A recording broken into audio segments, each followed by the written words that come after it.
Nous commencerons par un rappel des notions de base relatives à l'audio numérique. Certaines notions clés nous aident à comprendre le fonctionnement de Dante, ainsi que la manière dont il faut comprendre les exigences liées à des sujets tels que la bande passante et la latence. Lorsque nous convertissons une interface audio analogique en numérique, des échantillons du signal analogique sont prélevés à intervalles constants. À chaque intervalle, l'amplitude du signal analogique est capturée, puis représentée sous forme de nombres. Cette méthode produit un flux de valeurs de temps et est connue sous le nom de modulation par impulsion et codage, ou PCM. Il s'agit du format le plus habituel de l'audio numérique, utilisé notamment dans les lecteurs CD depuis leur apparition. L'audio PCM est lui-même non compressé par définition. La fréquence d'échantillonnage désigne la vitesse de prélèvement des échantillons audio. Le théorème de Nyquist stipule que si les échantillons sont prélevés au moins au prorata du double de la fréquence analogique maximum que nous souhaitons capter, nous pouvons reconstituer fidèlement l'intégralité du signal. Il est généralement admis que la perception des sons chez l'homme est comprise dans une plage de 20 Hz à 20 kHz, ce qui indique qu'une valeur d'échantillonnage de 40 kHz est suffisante.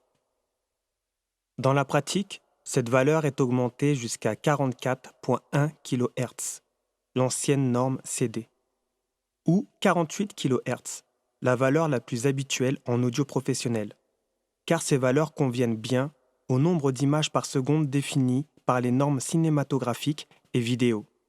Des valeurs d'échantillonnage plus élevées permettent la captation de fréquences plus élevées également. La résolution détermine la précision possible de chaque échantillon audio par voie de définition du nombre de valeurs possibles que notre projet audio peut représenter. Par exemple, si je devais utiliser 4 chiffres binaires uniquement, avec des 1 et des 0, pour représenter mon projet audio, je ne disposerais que de 16 niveaux d'amplitude possibles à utiliser pour décrire chaque échantillon, ce qui n'est pas vraiment satisfaisant. Vous souvenez-vous des bandes-son des anciens jeux vidéo, par exemple sur Atari? Ce matériel présente une résolution de 8 bits, ou 256 niveaux d'amplitude possibles. Le CD utilise 16 bits, et nous connaissons tous la qualité du son restitué, qui est franchement bonne, permettant 65 536 valeurs possibles.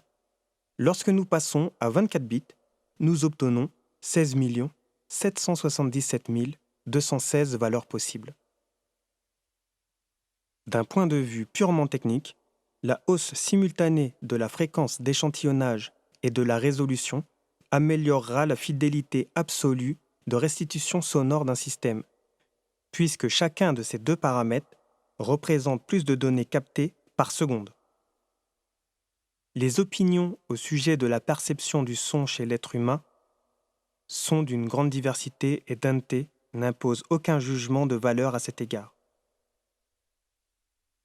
Il est logique que la hausse simultanée de la fréquence d'échantillonnage et de la résolution augmente la bande passante nécessaire pour transmettre le signal numérique. Une fréquence d'échantillonnage plus élevée signifie plus d'échantillons par seconde et une plus haute résolution signifie que le volume de chaque échantillon s'accroît. C'est pourquoi de nombreux produits qui supportent des fréquences d'échantillonnage multiples offrent des quantités de canaux en nombre réduit à des fréquences d'échantillonnage plus élevées, puisqu'ils sont contraints par le volume de données qu'ils peuvent fournir. Nous allons à présent parler de la bande passante, c'est-à-dire la quantité de données par seconde nécessaire pour l'audio numérique. En laissant temporairement de côté la quantité de données nécessaires pour la mise en place d'un réseau. La bande passante désigne simplement le produit de la fréquence d'échantillonnage par la résolution, le tout multiplié par le nombre de canaux. À titre d'exemple, dans une configuration habituelle de 48 kHz et d'une résolution de 24 bits, 64 canaux de pur audio PCM consommeront 74 mégabits par seconde, comme indiqué ici. Si nous prenons en compte les réseaux en surdébit, nous parvenons à un chiffre d'environ 96 mégabits par seconde pour 64 canaux d'audio mis en réseau par le biais de Dante. Il est facile de constater que dans un réseau gigabit, à savoir 1000 mégabits par seconde, même 64 canaux d'audio consomment moins de 10% de la bande passante sur un seul lien. Les contraintes liées à la bande passante de systèmes antérieurs ne sont tout simplement plus un problème sur les réseaux gigabits. À noter que, dans les réseaux audio, le calcul de la bande passante exacte nécessaire n'est pas aussi simple que de multiplier la fréquence d'échantillonnage par la résolution. Néanmoins, cela nous donne une idée de la capacité offerte par les réseaux audio modernes. Le word clock détermine la manière dont sont interprétées les données dans un système numérique. Une fois le programme audio échantillonné et représenté sous forme d'une séquence de valeurs temps, en mode numérique, nous devons être sûrs que tous les appareils inclus dans notre système sont configurés sur le même mode de lecture des valeurs temps. Ils doivent se mettre d'accord sur le moment où chaque échantillon commence dans un flux de 1 et de 0, de sorte que les valeurs puissent être fidèlement reconverties en signaux analogiques. C'est pourquoi les systèmes numériques reposent toujours sur un seul clock master, en tant que référence. Vous avez probablement déjà entendu le terme gig. Peut-être que vous avez déjà entendu une gig réelle. La gig est un type de distorsion qui est due à un word clock inconstant. Les échantillons ne sont plus lus au moment exact attendu. Alors que la gig existe dans tous les systèmes audio numériques, elle peut poser des soucis quant à la transmission de données par des systèmes existants tels que AES-3, MADI et ADAT. Dans ces systèmes, le word clock est encodé dans le signal audio comme un message de début de séquence qui doit être déballé du flux de données, ce qui contribue à un défaut d'alignement dans certaines conditions d'émission du signal, en particulier lors de l'interconnexion de plusieurs appareils.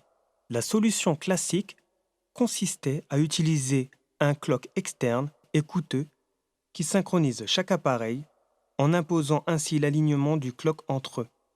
Dante utilise une méthode de synchronisation de clock d'une haute précision qui assure des performances exceptionnelles dépourvues de gigs, quel que soit le nombre d'appareils connectés, sans avoir besoin d'aucune source de clock externe.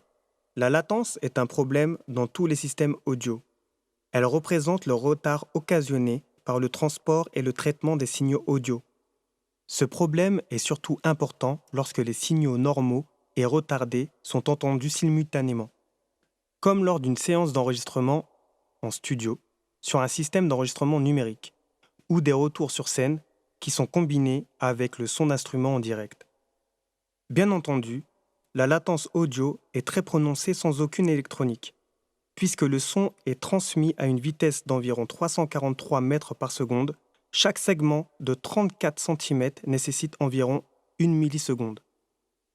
Le délai de transmission du son dans l'air explique des recours afin de synchroniser le signal émis par les haut-parleurs avec celui fortement retardé provenant de la scène.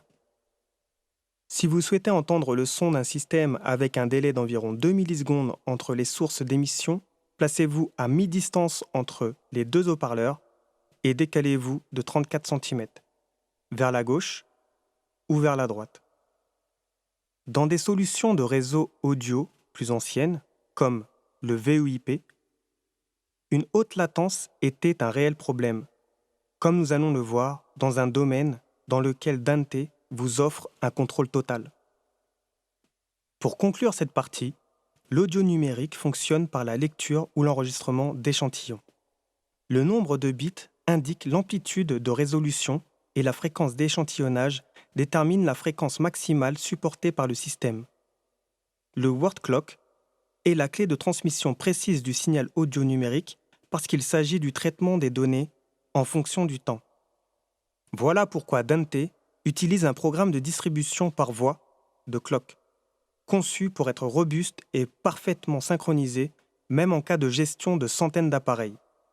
Les réseaux peuvent transmettre des données numériques en toute aisance, comme nous le verrons par la suite. Le temps fait partie de la recette spéciale apportée par Dante.